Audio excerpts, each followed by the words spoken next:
नमस्कार। मेरा नाम कौशलेंद्र मिश्र है। मैं केंद्रीय विद्यालय एनटीपीसी कालगांव में टीजीटी हिंदी पद पर कार्यरत हूँ।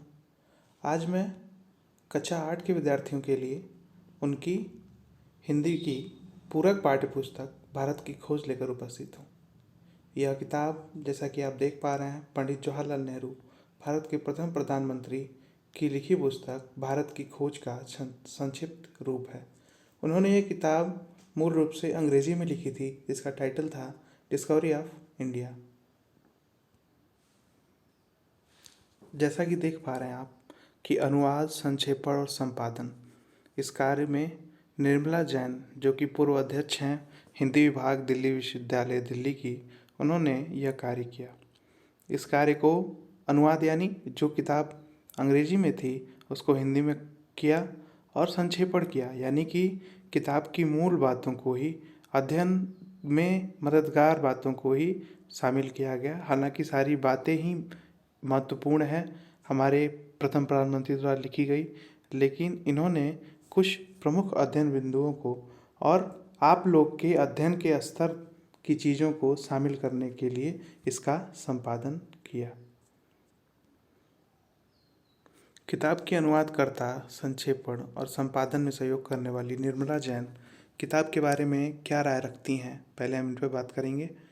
वो कहती हैं कि जवाहरलाल नेहरू ने 3 कालजयी कृतियों की रचना की: विश्व इतिहास की झलकियाँ, आत्मकथा और भारत की खोज।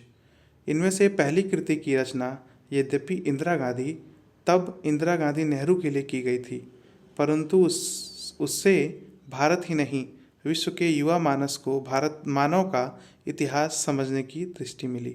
उसी तरह जैसे उनकी आत्मकथा व्यक्ति विशेष की जीवन कथा मात्र नहीं है, बल्कि उससे नए भारत की मानसिक बसावट को समझने की अंतर्दृष्टि मिलती है।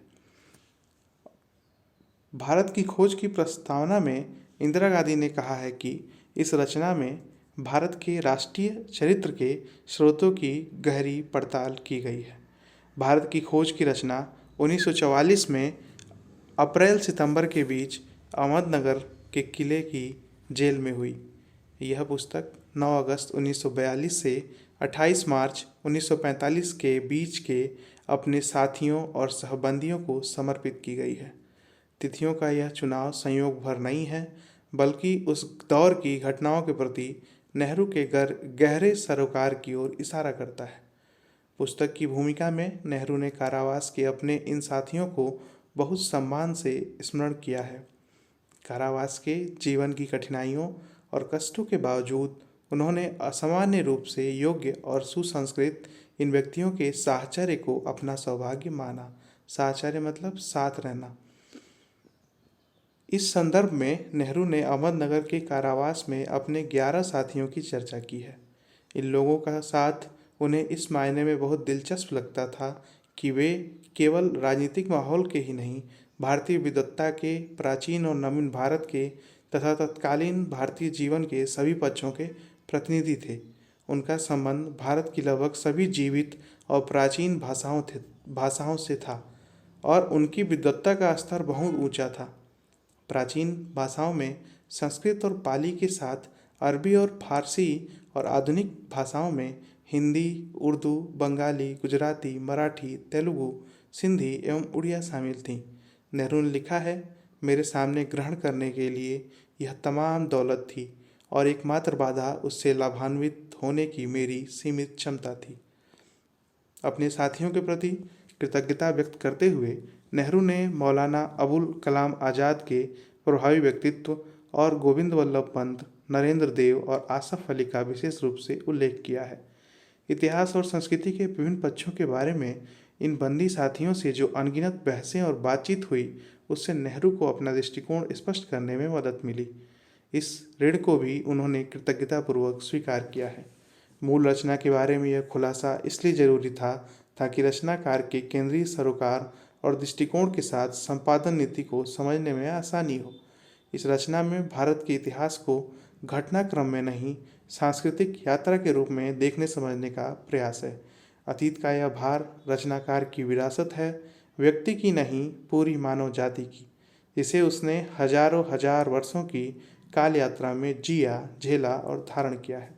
इस कहानी का स्रोत नेहरू के मन की वह भीतरी चित्र गैलरी है जिसका निर्माण अनगिनत व्यक्तित्व संपर्कों से हुआ है।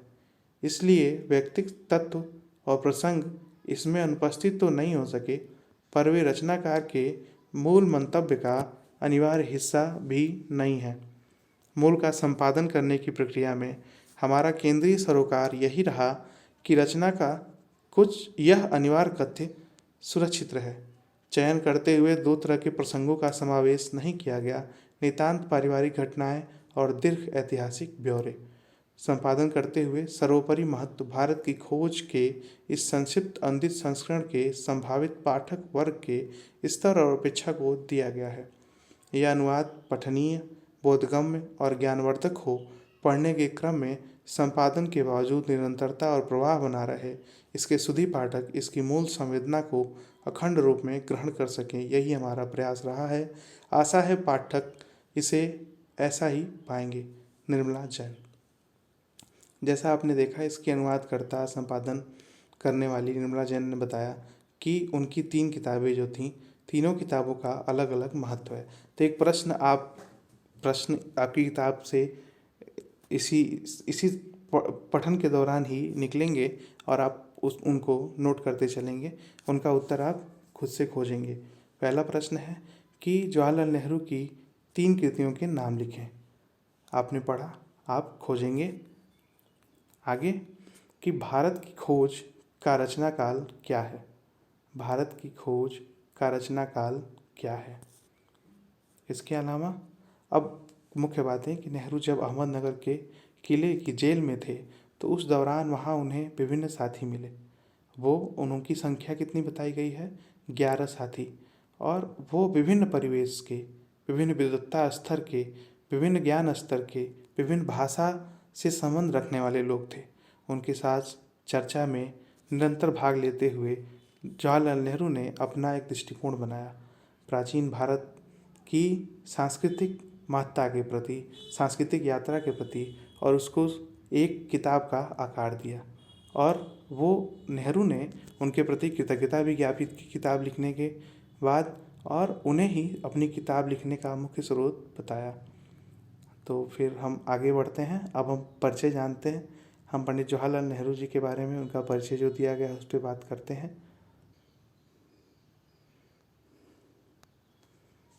बच्चों के अति प्यारे चाचा नेहरू, जवाहरलाल नेहरू, जिनकी जन्मतिथि को हम सब बाल दिवस के रूप में मनाते हैं। इनका जन्म 1889 में हुआ और इनकी मृत्यु 1964 में हुई।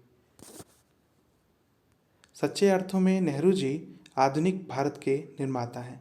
महात्मा गांधी की अगुवाई में उन्होंने आज़ादी की लड़ाई में सक्रिय भाग लिया। सन 1947 में अंग्रेज़ों की गुलामी से देश आज़ाद हुआ और वे 1947 से 1964 तक प्रधानमंत्री रहे। तो आप एक प्रश्न और नोट कर लेंगे कि पंडित जवाहरलाल नेहरू किस समय से लेकर कब तक प्रधानमंत्री रहे। भारत के अलावा उन्हें दुनिया भर में एक ऐसे धर्मनिरपेक्ष मानववादी राजनीतिक के रूप में जाना जाता है जिन्होंने विश्व शांति और समाजवादी आदर्शों के लिए जीवन भर आवाज़ बुलंद की। एक महान राजनेता के साथ उनकी प्रसिद्धि एक लेखक के रूप में भी सर्वविदित है। सर्वविदित यानी सबको मालूम है। उनकी पुस्तकों विश्व इतिहास की झलकियाँ, आत्मकथा और भारत की खोज को क्लासिक का दर्जा हासिल है। भारत की खोज उनकी अंग्रेजी में लिखी पुस्तक डिस्कवरी ऑफ इंडिया का हिंदी अनुवाद है। इसे उन्होंने स्वतंत्रता आंदोलन के दौर में 1944 में अहमदनगर के किले में अपने 5 महीने के कारावास के दिनों में लिखा था। एक और प्रश्न है कि कितने महीने का कारावास था। पुस्तक रूप में यह प्रकाशित हुई 1946 में। इस पुस्तक में नेहरू जी ने सिंधु घाटी सभ्यता से लेकर भारत की आज़ादी तक विकसित हुई भारत की बहुविध समृद्ध संस्कृति, धर्म और जटिल अतीत को वैज्ञानिक दृष्टि से विलक्षण भाषा शैली में बयान किया है। अल्बर्ट आइंस्टाइन प्रसिद्ध वैज्ञानिक के शब्दों में इस पुस्तक से एक महान देश के गौरवशाली अतीत और आध्यात्मिक परंपराओं की समझ हासिल होती है। हम देख रहे हैं कि नेहरू जी ने इस पुस्तक में कहाँ से कहाँ तक सिंधु घाटी सभ्यता से शुरू किया है लिखना, और कहाँ तक लिखा है, भारत की आज़ादी तक का विवरण लिखा है, जो कि भारत की बहुविध समृद्ध संस्कृति, धर्म और जटिल अतीत को वैज्ञानिक दृष्टि से वर्णित करती है। 6-7 दशक पहले लिखी गई यह पुस्तक आज भी उन सभी के लिए प्रासंगिक है जो इस महादेश के राजनीतिक, सामाजिक, सांस्कृतिक विकास को एक ऐतिहासिक क्रमबद्धता से जानना चाहते हैं।